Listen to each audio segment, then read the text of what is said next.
I really wanted to sit down with you because I know there are a lot of people that are hurting out there, and it was amazing for me to learn about some of the ways that you are tackling those issues, some of the creative ways that you're doing business today, and some of the disruptive ways that you're tackling some of the real challenges that exist. So before we jump into some of the ways that you're handling business today, can you lay the groundwork for the state of New York City real estate right now and kind of how we got here?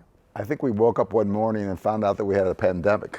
I think nobody was prepared for this. This is something like almost 9/11 type, like, oh my God, like how did this happen? And quite frankly, we weren't prepared for this. And over a few months of time, you could see some of the devastation that was taking place in the markets. So if you can think about hotels today, it's unimaginable, even for the ownership, to think that tourism in New York, which is like, I don't know, like 40 or 50 million people a year coming into the city, just disappears for the moment. Yeah. And how are these people supposed to survive? How are they supposed to get the income and the revenue to pay mortgages and taxes? Yeah, their revenue is obliterated. Obliterated. It's frightening.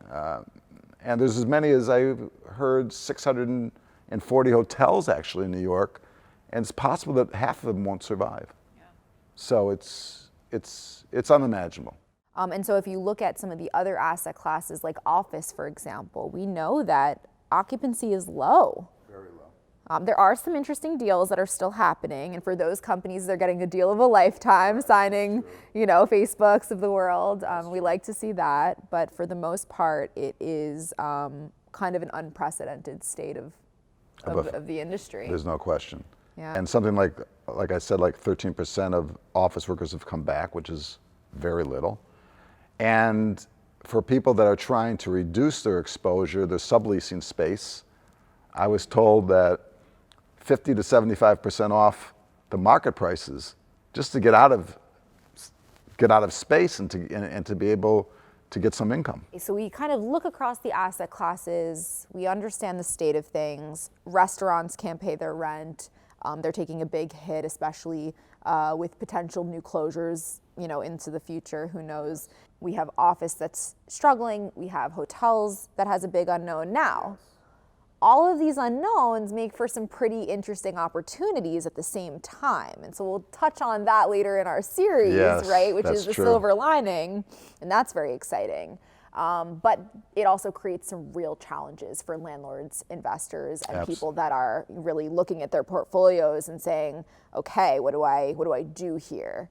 Are there any other factors that are really contributing to the current environment that is really making things super challenging? It starts with the inability not to get the revenue that they need, because as a landlord, you have an obligation, one, if you have a mortgage, to pay the bank, two, to pay the real estate taxes because the city needs it. The city needs more than ever. Yeah, to survive. And by the way, the city, I'm told, may lose as much as $9 billion in tax revenue over these 2 years. And that's huge.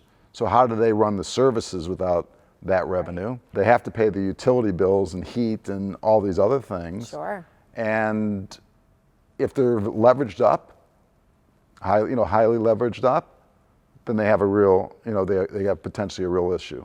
I mean, it's not all bad, and there are solutions. We'll talk about that in some of our later videos that we'll be discussing, but it's definitely challenging. What are some of the other really hard-hitting kind of trends that you're seeing that are contributing to kind of the state of how things are right now? So it's a great question, because I read about this every single night actually, and I see things like there's a hotel in Times Square that in 2010 was valued at $245 million. And that's a great area, Times Square, right? So the area, right? For a hotel. That now is valued at $60 million. And I read also another article about a major player in the market that had a piece of property for valued at about $450 million that was just appraised down 80% to like $120 million. So we're talking about devastation. We're not just talking about it's a tough economy and things went down 10 or 15%. We're talking about people just getting devastated. So this is also unimaginable because I mean, how do people, you can't be prepared for that, and like what do you do in these kind of circumstances? Right. No, I mean, these are assets that people aspire to own their whole life, their whole careers. Because I think that people, when people, especially the younger people in the real estate, let's say guys that are 50 years and younger, not the older generational Seasoned wealth, professionals, yeah. people that, some of the older generational wealth might have mortgaged 25 or 50%, much more conservative. You have Right. young people that have gone out, done great in New York, right? Because you bought something 10 years ago for $10 million, you turned around, it's worth $25 million. Right. They go out, they remortgage, they refinance, they buy another piece of property. That goes up, they refinance, they buy another piece of property, and who knows, they're turning it around. They have 15 or 20 properties worth $500 million. They're on top of the world. Right. How could they possibly think that something like this could happen that could destroy their business and their lives? It's unheard of. Extremely excited to have you with us to talk about what those people can do during this time to be prepared, really look at their portfolio and see what their options are to kind of weather this storm, knowing that New York City real estate will be back in a big way in the future. And I believe that. I believe it also. There are a number of factors even before the pandemic Yes. that kind of got compounded by resulting, in the pandemic. Absolutely. But some things that set us up to be exactly where we are even before this time. So Exactly. yeah, tell us about the setup pre-pandemic. So one major thing that I can think of is, imagine this. For years, a lot of major people were buying rent-stabilized buildings that had some free market in it. They'd buy, and they'd pay a little bit of a premium for it because everybody knew what was going on. They would buy the building. They would hire their attorneys and find out who was there illegally. Somebody was there that inherited the building, inherited their space, and they're making $300,000 a year. They would be able to get these people out. They fix up the property, they would make it market rent, and all of a sudden, after doing this, and also buying some of the people out of their space, right? They would offer them money.